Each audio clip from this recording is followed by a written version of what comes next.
ചാലക്കുടി അതിരപ്പള്ളി വനമേഖലയിലെ മസ്തകത്തിൽ മുറിവേറ്റ കാട്ടാനയെ പിടികൂടി ചികിത്സ നൽകാനുള്ള നടപടി ഊർജിതമായി പുരോഗമിക്കുന്നു. Chief veterinary officer doctor Arun Zachariah Kodanad അഭയാരണ്യത്തിലെ ആനക്കൂട്ടിൽ പരിശോധന നടത്തുകയാണ്. ആനയെ ഇന്ന് തന്നെ പിടികൂടാൻ ശ്രമിക്കുമെന്ന് ഡോക്ടർ അരുൺ സക്കറിയ പറഞ്ഞു.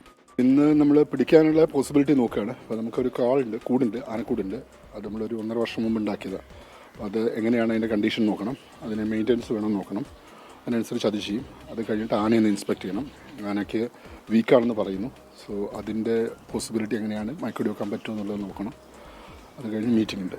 അതെ ട്രാക്ക് ചെയ്യാം, അത് കുഴപ്പമില്ല, ട്രാക്ക് ചെയ്തെടുക്കാം. അത് എങ്ങനെയുണ്ടെന്ന് അറിഞ്ഞൂടാ. നല്ല സ്ട്രോങ് ആക്കി ഉണ്ടാക്കിയ കൂടാണ്. അപ്പോൾ അതിൻ്റെ ക്വാളിറ്റി നോക്കണം. ഇവിടെ കൊണ്ടുവന്ന് ചികിത്സ ചെയ്യും, അവിടെ നടക്കില്ല. അല്ല, അത് നോക്കണം. അത് നോക്കിയിട്ട് സാമ്പിൾസൊക്കെ എടുക്കണം. എടുത്തിട്ട് 2-3 ഇഷ്യൂസ് ഉണ്ടെന്ന് പറയുന്നു. അപ്പോൾ അതൊന്ന് ഇൻവെസ്റ്റ് ചെയ്യണം. അതിരപ്പള്ളിയിൽ നിന്ന് സൂരജ് സജി മറ്റു വിവരങ്ങളുമായി തത്സമയം ചേരുന്നു. പറയൂ Sooraj, good morning. Doctor Arun സക്രിയുടെ നേതൃത്വത്തിലുള്ള സംഘം ഇതിനോടകം അതിരപ്പള്ളിയിൽ എത്തിക്കഴിഞ്ഞു. ഞാനിപ്പോൾ നിൽക്കുന്ന ഈ വെറ്റിലപ്പാറ മേഖലയിൽ ചെക്ക് പോസ്റ്റിനോട് ചേർന്ന ഭാഗത്താണ് ആനയുള്ളത്. ഇവിടെ നിന്ന് ആന കുറച്ച് കാട്ടിലേക്ക് ഉൾവലിഞ്ഞിട്ടുണ്ട്. അവിടെ അരുൺ സക്രിയുടെ നേതൃത്വത്തിലുള്ള സംഘം പരിശോധന നടത്തിക്കൊണ്ടിരിക്കുകയാണ്. ആനയ്ക്കടുത്തെത്തി ആനയെ നിരീക്ഷിച്ചുകൊണ്ടിരിക്കുകയാണ്. അതിനുശേഷമായിരിക്കും ഈ മയക്കുവെടി വയ്ക്കുന്നതിലടക്കമുള്ള കാര്യത്തിൽ തീരുമാനമാവുക. എസ്കെൻ സൂചിപ്പിച്ചതുപോലെ തന്നെ രാവിലെ കോടനാട് അഭയാരണ്യത്തിലെത്തി കൂടിൻ്റെ ബലപരിശോധന അടക്കം പൂർത്തിയാക്കിയിരുന്നു.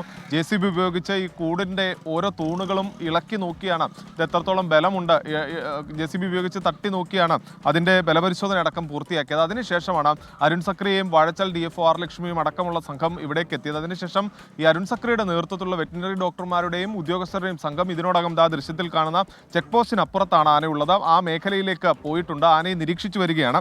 ആഴ്ചകൾക്ക് മുമ്പാണ് ആനയ്ക്ക് ഈ പ്രാഥമിക ചികിത്സ നൽകുന്നതിൻ്റെ ഭാഗമായി അന്ന് മയക്കുവെടി വെച്ച് സ്റ്റാൻഡിംഗ് പൊസിഷനിൽ നിർത്തി ചികിത്സ നൽകിയത്. അതുകൊണ്ട് തന്നെ വീണ്ടും മയക്കുവെടി വെച്ചാൽ ആനയുടെ ആരോഗ്യസ്ഥിതിയിൽ എന്തെങ്കിലും ആരോഗ്യ പ്രശ്നങ്ങൾ ഉണ്ടാകാൻ സാധ്യതയുണ്ട്. അതുകൂടി പരിശോധിച്ചുകൊണ്ടായിരിക്കും ഈ മയക്കുവെടി വെച്ച് പിടികൂടുന്നതിൽ അന്തിമ തീരുമാനമുണ്ടാകുക. എന്തായാലും ആനയെ നിരീക്ഷിച്ചതിന് ശേഷം ഉന്നത ഉദ്യോഗസ്ഥരുടെ നേതൃത്വത്തിൽ ഒരു യോഗം അല്പസമയത്തിനകം ചേരും.